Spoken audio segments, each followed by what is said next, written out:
Hello दोस्तों, आज आपको किसी भी डिजाइन से पैटर्न बनाना सिखाएंगे। आज के इस लेक्चर में आपको दो तरीके से पैटर्न बनाना सिखाएंगे। सबसे पहले बात करते हैं कि यह वही फ्लावर है जो कि हमने ट्रेसिंग के थ्रू बनाया था। आज हम इसी से ही पैटर्न को बनाएंगे। सबसे पहले हम इसकी एक और लेयर बना लेते हैं सेम टू सेम लेयर बनाने के लिए या तो इसे क्लिक करके और यहाँ पर न्यू लेयर के ऊपर छोड़ देंगे तो यह दो लेयर बन जाएंगे। अब हम इसे अलग अलग मूव कर सकते हैं। आप देखेंगे कि ये दो फ्लावर हैं। इसके अलावा हम alt के साथ क्लिक करके इसे साइड में ड्रॉप कर देंगे तो भी दो लेयर स्प्लिट हो जाएंगे। अब हम क्या करेंगे कि हम दो तरीके के फ्लावर बनाकर उसकी डिजाइनिंग करेंगे। मैं दूसरा फ्लावर को किसी और कलर में चेंज करके उसे यूज में लेंगे। आप कलर चेंज दो तरीके से कर सकते हैं, या तो पेंट बकेट टूल लेकर यहाँ पर जो कलर होगा वो यहाँ आ जाएगा। और मैं पर्पल से ही इसकी कोई मैचिंग बनाने की सोच रहा हूँ, तो हम पर्पल कलर ले लेंगे और पर्पल की ही टोन चेंज कर लेंगे। ये काफ़ी सिंपल टोन हो गई, तो हम इसे और लाइट कर देंगे। यहाँ पर इसे डार्क किया जाता है और जितना ऊपर ले जाएंगे यह उतना ही लाइट होता चला जाएगा। इसके बारे में भी हम बात करेंगे। आप देखेंगे कि ये काफ़ी हद तक लाइट होगा। हम इसे और थोड़ा लाइट करेंगे।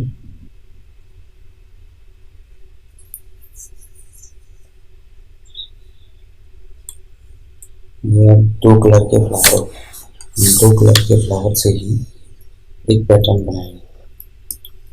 अब आप इसे एक फ्लावर और ले लें और उसे रैंडमली कहीं प्लेस कर दें। एक इसका ले लें,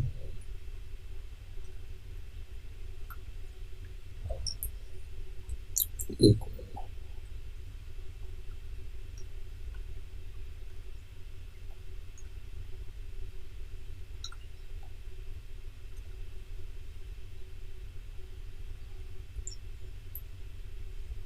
मैं फाइव फ्लावर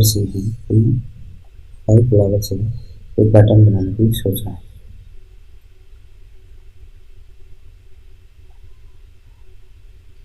आपको इन फ्लावर को कुछ इस तरीके से प्लेस करना है कि यह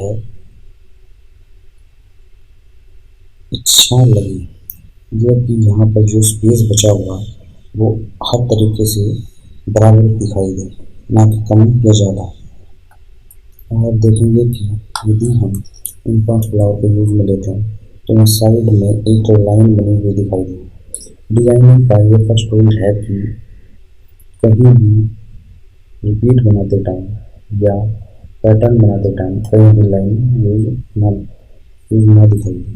उसके लिए भी हम देखेंगे कि ये दोनों फ्लावर एक लाइन में। सबसे पहले हम इस लाइन को हटाएंगे। अब मैं बताने जा रहा हूँ कि आप पैटर्न को कैसे तैयार करें। अब आप इन सब लेयर को एक साथ क्लिक करें।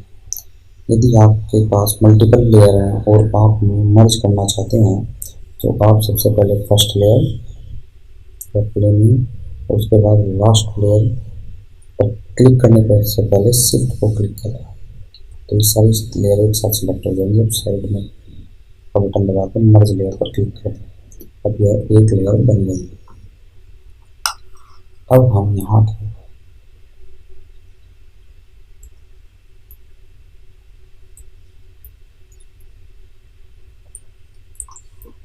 फिल्टर मेन्यू में जाकर पैटर्न में जाकर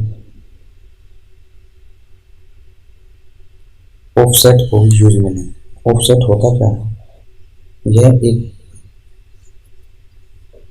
पैटर्न बनाने का सबसे मेन पार्ट है ऑफसेट। पर क्लिक करेंगे। यहाँ पर आप देखेंगे कि कुछ वैल्यू दी गई है, आप इसको घटा या बढ़ाकर इसे सेट करें। मान लो मैं नीचे भी 500 क्लिक करता हूँ, तब आप देखेंगे कि आपका डिजाइन रैंडमली मूव हो रहा है। यह एक तरीके से आपको एक पैटर्न मिल रहा है। अब हम देखेंगे कि ये काफ़ी कम है, तो इसे बढ़ाने के लिए हम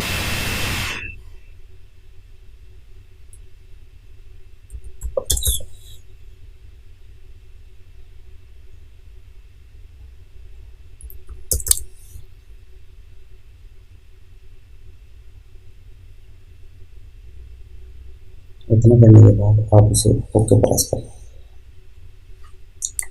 अब आप देखेंगे कि यह एक सीधी लाइन बनी हुई है।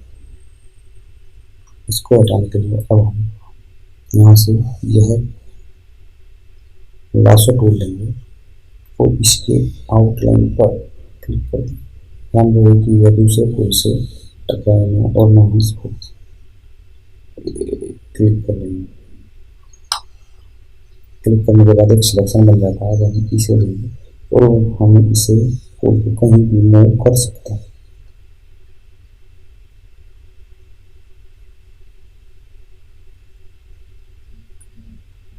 ध्यान रखिए आप वही फूल लेंगे जो आपको पूरा इस डिजाइन में दिखाई दे रहा है, ना कि ये साइड वाले फूल, क्योंकि ये इसका कुछ पार्ट इधर भी दिखाई दे रहा है।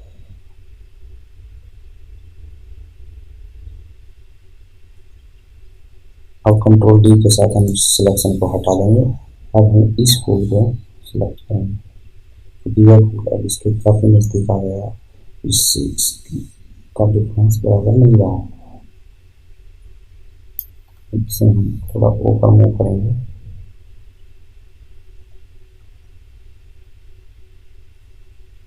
ध्यान रहे कि यहाँ पर थोड़ा सा गैप आ गया, इसे कंट्रोल डी के साथ अब हम फिर से फिल्टर मेन्यू में जाकर अगर में जाकर ऑफसेट को दोबारा से क्लिक करेंगे।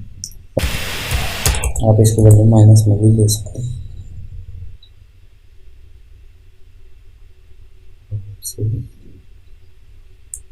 माइनस को 1500 बात देखेंगे कि फूल पूरा आ गया, तो इसे सही माइनस की 1200 कर देंगे।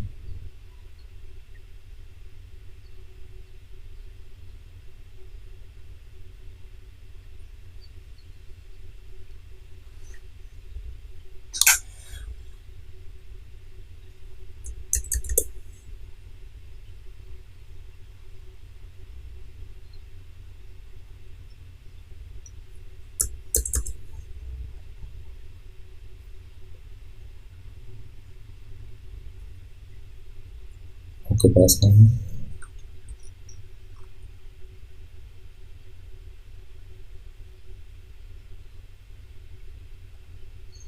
इस वाले फूल को थोड़ा सा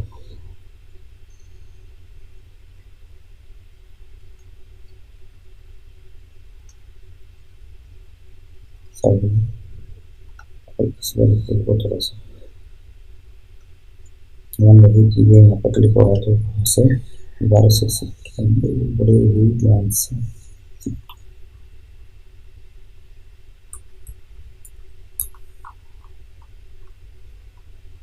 आप ध्यान देंगे कि यह निचले बोर्ड में क्लिक हो गए। उसे हटाने के लिए आप जाके यहाँ पर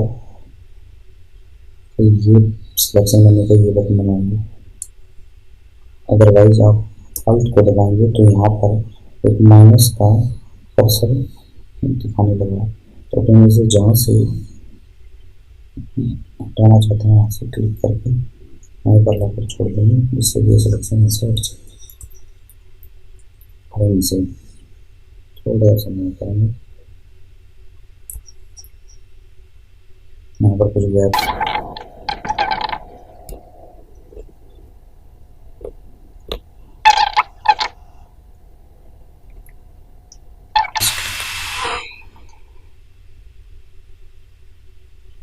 कंट्रोल 3। अब आप देखेंगे कि आपका पैटर्न पूरी तरीके से बन चुका है। आप इस फाइल को सेव करें या सेव एज करें। सेव एज करने के लिए आपको इसको नया नाम देना है।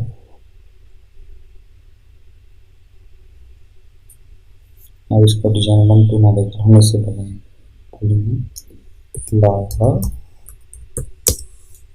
पैटर्न। ओके,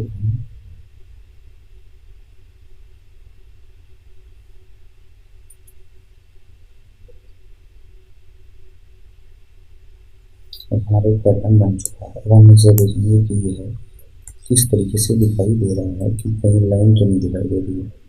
उसे देखने के लिए सबसे पहले इमेज में जाकर कैनवास साइज पर क्लिक करेंगे और सबकी यहाँ पर जो कॉर्नर पॉइंट है उस पर क्लिक कर देंगे। तो यहाँ पर वैल्यू रखेंगे 40। अपनी मर्जी से इसे डाल सकते हैं 40। ओके, ध्यान रखिए कि ये सिर्फ देखने के लिए हम यूज कर रहे हैं। अब हम इन दोनों लेयर को एक साथ सेलेक्ट करेंगे शिफ्ट के साथ। सिलेक्ट करने के बाद यहाँ पर जाएंगे और अल्ट का बटन दबाएंगे और इसे साइड में क्लिक करेंगे और जहाँ पर ये दोनों पॉइंट दोनों वहाँ से छोड़ देंगे। फिर यहाँ से इसे उठाएंगे, फिर यहाँ क्लिक करेंगे।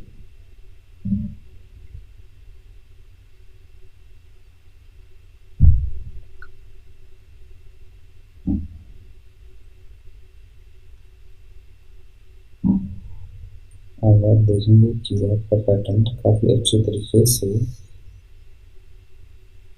बन चुका है।